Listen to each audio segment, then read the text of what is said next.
ಇವತ್ತಿನ ವಿಡಿಯೋದಲ್ಲಿ ನಾನು ನಿಮ್ಮೆಲ್ಲರಿಗೂ ಮಹಾಗಣಪತಿಗೆ ಇಷ್ಟವಾದಂತಹ ಪ್ರಿಯವಾದಂತಹ ನೈವೇದ್ಯವನ್ನ ಮಾಡೋದು ಹೇಗೆ ಅಂತ ತೋರಿಸ್ತಾ ಇದ್ದೀನಿ. ನಾವಿವತ್ತು ಉಕ್ಕಡಿಚೆ ಮೋದಕವನ್ನ ಮಾಡ್ತಾ ಇದ್ದೀವಿ. ಇದು ಸಾಫ್ಟ್ ಸ್ವೀಟ್ ಹಾಗೂ ಪ್ಯೂರ್ ಟ್ರೆಡಿಷನಲ್ ಮೆಥಡ್ ಅಲ್ಲಿ ಮಾಡುವಂತಹ ಸಿಹಿ ಆಗಿರುತ್ತೆ. ಈ ಹಬ್ಬದ ದಿನಗಳಲ್ಲಿ ನಿಮ್ಮ ಮನೆಯಲ್ಲಿಯೇ ಗಣಪತಿಗೆ ನೈವೇದ್ಯ ತಯಾರಿಸಿ ಸಂಪ್ರದಾಯವನ್ನು ಸಂಭ್ರಮದಿಂದ welcome back to Vani Devs kitchen ದಿಂದ ಆಚರಿಸಿ ಅಂತ ಹೇಳ್ತಾ ಇವತ್ತಿನ ವಿಡಿಯೋವನ್ನ ಸ್ಟಾರ್ಟ್ ಮಾಡೋಣ. ಎಲ್ಲರಿಗೂ ಗೌರಿ ಗಣೇಶ ಹಬ್ಬದ ಹಾರ್ದಿಕ ಶುಭಾಶಯಗಳು. ನೀವಿಲ್ಲಿ ನೋಡ್ತಿದ್ದೀರಾ, ನಾನು ತುರಮಣಿಯ ಸಹಾಯದಿಂದ ಕಾಯನ್ನು ತುರಿದುಕೊಳ್ತಾ ಇದ್ದೀನಿ. ಈ ಕಾಯಿ ಇದೇ ರೀತಿ ತುರಿದುಕೊಂಡ್ರೆ ಒಳಗಡೆ ನಾವು ಮಾಡ್ಕೊಳ್ಬೇಕಾಗಿರುವಂತಹ ಹೂರಣ ಚೆನ್ನಾಗಿ ಬರೋದು. ಫ್ರೆಂಡ್ಸ್, ಇಲ್ಲಿ ಕಾಯಿ ತುರಿಯನ್ನ ತುರಿದು ರೆಡಿ ಮಾಡಿ ಇಟ್ಕೊಂಡಿದ್ದೀನಿ. ಇದಕ್ಕೆ ಒಂದು ಅರ್ಧ ಕಪ್ಪಷ್ಟು ಬೆಲ್ಲನ ಅಂದರೆ ಸರಿಸಮಾನವಾಗಿ ನಾನು ಇಲ್ಲಿ ತೊಗೊಂಡಿದ್ದೀನಿ. ನೋಡಿ, ಬೆಲ್ಲನ ಚೆನ್ನಾಗಿ ಕುಟ್ಟಿ ರೆಡಿ ಮಾಡಿ ಇಟ್ಕೊಂಡಿದ್ದೀನಿ. ನೋಡಿ, ಈ ರೀತಿ ಇದ್ದರೆ ಸಾಕಾಗುತ್ತೆ. ಅದನ್ನು ಇದಕ್ಕೆ ಸೇರಿಸ್ಕೋಬೇಕು. ಮತ್ತು ಏಲಕ್ಕಿ, ಒಂದು 3 ಏಲಕ್ಕಿನ ಚೆನ್ನಾಗಿ ಪುಡಿ ಮಾಡಿ ಇದ್ರ ಜೊತೆ ಸೇರಿಸ್ಕೊತಾ ಇದ್ದೀನಿ. ಇದನ್ನು ಈಗ ಚೆನ್ನಾಗಿ ಮಿಕ್ಸ್ ಮಾಡ್ಕೊಳ್ಳೋಣ. ಮಿಕ್ಸ್ ಮಾಡಿಕೊಂಡು ಒಂದು 5 ನಿಮಿಷ ಸೈಡಲ್ಲಿ ಇಟ್ಕೊಂಡ್ರೆ ಸಾಕು. ಬೆಲ್ಲ ಎಲ್ಲ ನೀಟಾಗಿ ಕಾಯಲ್ಲಿ ಹೊಂದ್ಕೊಂಡು ಹೂರಣ ಅನ್ನೋದು ರೆಡಿ ಆಗುತ್ತೆ.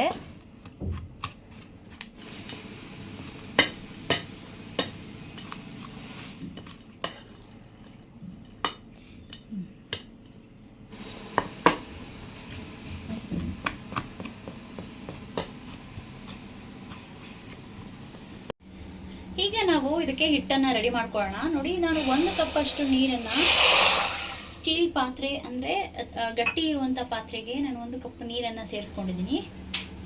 ಇದು ಒಂದು ಸ್ವಲ್ಪ ಕುದಿಲಿಕ್ಕೆ ಸ್ಟಾರ್ಟ್ ಆಗಲಿ. ಆಗ ಒಂದು ಸ್ಪೂನಷ್ಟು ತುಪ್ಪನ ಸೇರಿಸ್ಕೊಳ್ಳೋಣ.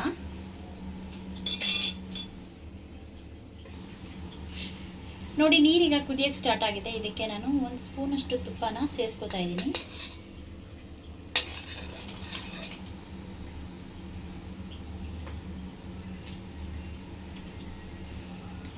ನಾವು ಅಕ್ಕಿ ಹಿಟ್ಟು ಹಾಗೆ ನೀರನ್ನು ಒಂದೇ ಪ್ರಮಾಣದಲ್ಲಿ ತಗೋಬೇಕು.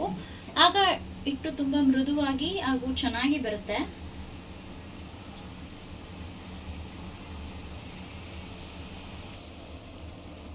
ನೋಡಿ, ನೀರೀಗ ಕುದಿಲಿಕ್ಕೆ ಸ್ಟಾರ್ಟ್ ಆಗಿದೆ. ಈಗ ಇದಕ್ಕೆ 1 ಕಪ್ಪು ಅಕ್ಕಿ ಹಿಟ್ಟನ್ನ ಸೇರಿಸ್ಕೊತಾ ಇದ್ದೀನಿ. ಮತ್ತೆ ಇದಕ್ಕೆ ಒಂದೇ ಒಂದು ಚಿಟಿಕೆ ಉಪ್ಪನ್ನ ಸಹ ಸೇರಿಸ್ಕೊಳ್ಳೋಣ.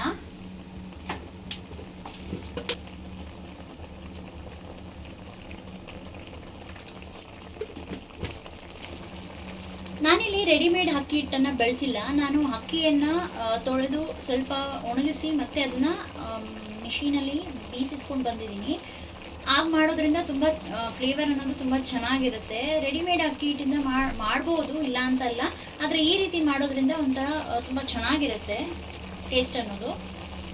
ಈಗ ನಾವು ಒಂದು ಈ ಥರ ಸೌಟಿನ ಸಹಾಯದಿಂದ ಇದನ್ನು ತಿರ್ಗಿಸ್ಕೊಳ್ಳೋಣ.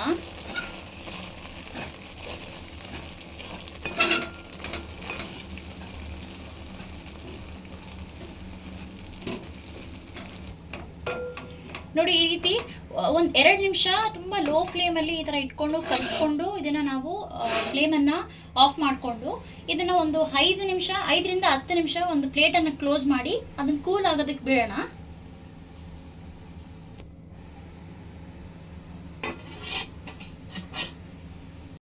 ಇದೀಗ ಒಂದು 10 ನಿಮಿಷ ನಾವು ರೆಸ್ಟ್ ಮಾಡೋಕ್ಕೆ ಬಿಟ್ಟಿದ್ವಿ.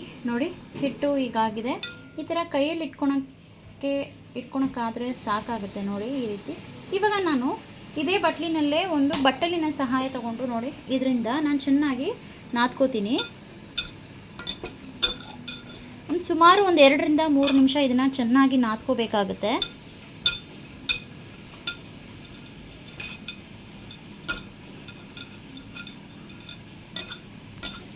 ಹಿಟ್ಟು ನಾವು ಎಷ್ಟು ನಾದ್ತೀವೋ ಅಷ್ಟೇ ಸಾಫ್ಟಾಗಿ ಹಾಗೂ ಉಗ್ಸಿದಾಗ ಅದು ತುಂಬಾ ಚೆನ್ನಾಗಿ ಬರುತ್ತೆ.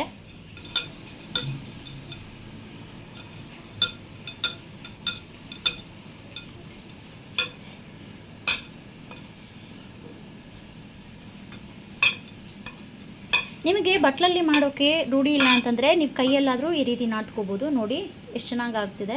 ನೋಡಿ,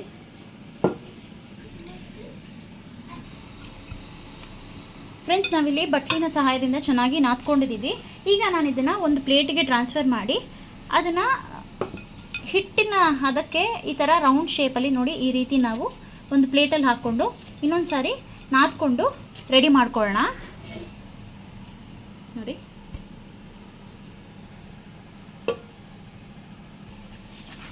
ನೋಡಿ ಕೈಯಲ್ಲಿ ಇನ್ನೊಮ್ಮೆ ಮತ್ತೆ ಈ ಥರ ಮಾಡ್ಕೊಳ್ತಾ ಇದ್ದೀನಿ. ನೋಡಿ, ನನ್ನ ಕೈಯಲ್ಲಿ ಹಿಟ್ಟು ಅಂಟ್ಕೊಂಡಿಲ್ಲ. ಅಲ್ಲಿವರೆಗೂ ನಾವು ಇದನ್ನು ಚೆನ್ನಾಗಿ ನಾದ್ಕೊಳ್ಳೋದ್ರಿಂದ ಸಾಫ್ಟ್ ಆಗುತ್ತೆ ಹಿಟ್ಟು ಕೂಡ. ಇದಕ್ಕೆ ಒಂದು ಸ್ವಲ್ಪ ತುಪ್ಪನ ಕೈಗೆ ಆ್ಯಡ್ ಮಾಡಿಕೊಂಡು ಮತ್ತು ಇನ್ನೊಂದು ಸಲ ರೌಂಡ್ ಶೇಪಲ್ಲಿ ಮಾಡಿ ಇಟ್ಕೊಳ್ತಾ ಇದ್ದೀನಿ. ನೋಡಿ, ಈ ಥರ ಇಟ್ಕೊಂಡು ಫ್ರೆಂಡ್ಸ್, ನೋಡಿ ಈಗ ಹಿಟ್ಟು ರೆಡಿಯಾಗಿದೆ. ನೋಡ್ತಿದ್ದೀರಲ್ಲ ಎಷ್ಟು ಸಾಫ್ಟಾಗಿ ಆಗಿದೆ. ನಾವೀಗ ಇದನ್ನು ಮೋದಕ ಮಾಡ್ಕೊಳ್ಳೋದಕ್ಕೆ ಶುರು ಮಾಡ್ಕೊಳ್ಳೋಣ.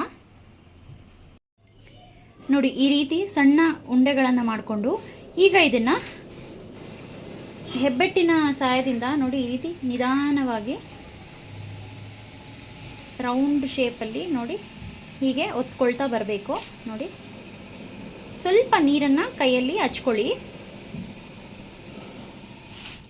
ತುಂಬ ತೆಳುವಾಗೋದು ಬೇಡ, ನೋಡಿಕೊಂಡು ಹದವಾಗಿ ಇದನ್ನು ಮಾಡ್ಕೋಬೇಕು. ನೋಡ್ತಿದ್ದೀರಲ್ಲ, ನೋಡಿ ಸ್ವಲ್ಪ ಸ್ವಲ್ಪ ಉಗುರು ಬೆಚ್ಚಿನ ನೀರನ್ನು ಕೈಯಲ್ಲಿ ಹತ್ಕೋಬೇಕಾಗುತ್ತೆ. ನೋಡಿ,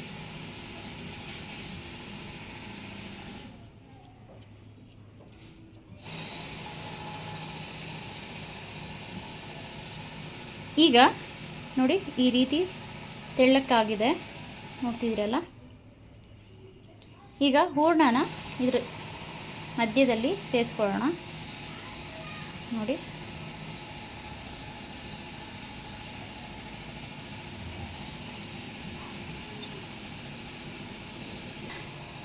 ಈ ಬೆರಳನ್ನು ಒಳಗಡೆ ಇಟ್ಕೊಂಡು ಈ 2 ಬೆರಳುಗಳಿಂದ ನೋಡಿ ಈ ರೀತಿ ಎಲ್ಲ ಕಾರ್ನರ್ಸನ್ನು ಈ ರೀತಿ ಮಾಡ್ಕೊಳ್ಳೋಣ. ಇದು ನೀವು ಮಾಡ್ತಾ ಮಾಡ್ತಾ ಬಂದ್ಬಿಡುತ್ತೆ. ಸ್ವಲ್ಪ ಸ್ಟಾರ್ಟಿಂಗಲ್ಲಿ ಮಾಡೋವರೆಗೂ ಸ್ವಲ್ಪ ಕಷ್ಟ ಆಗುತ್ತಷ್ಟೇ. ನೋಡಿ,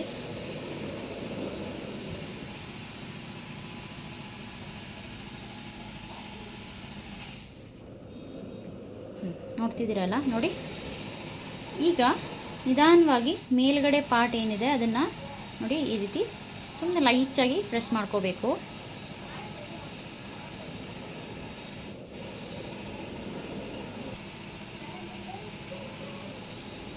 ನೋಡಿ, ಪರ್ಫೆಕ್ಟಾಗಿ ಮೋಲ್ಡ್ ಇಲ್ಲದೆ ಎಷ್ಟು ಚೆನ್ನಾಗಿ ಮೋದಕ ಬಂದಿದೆ ಅಲ್ಲ.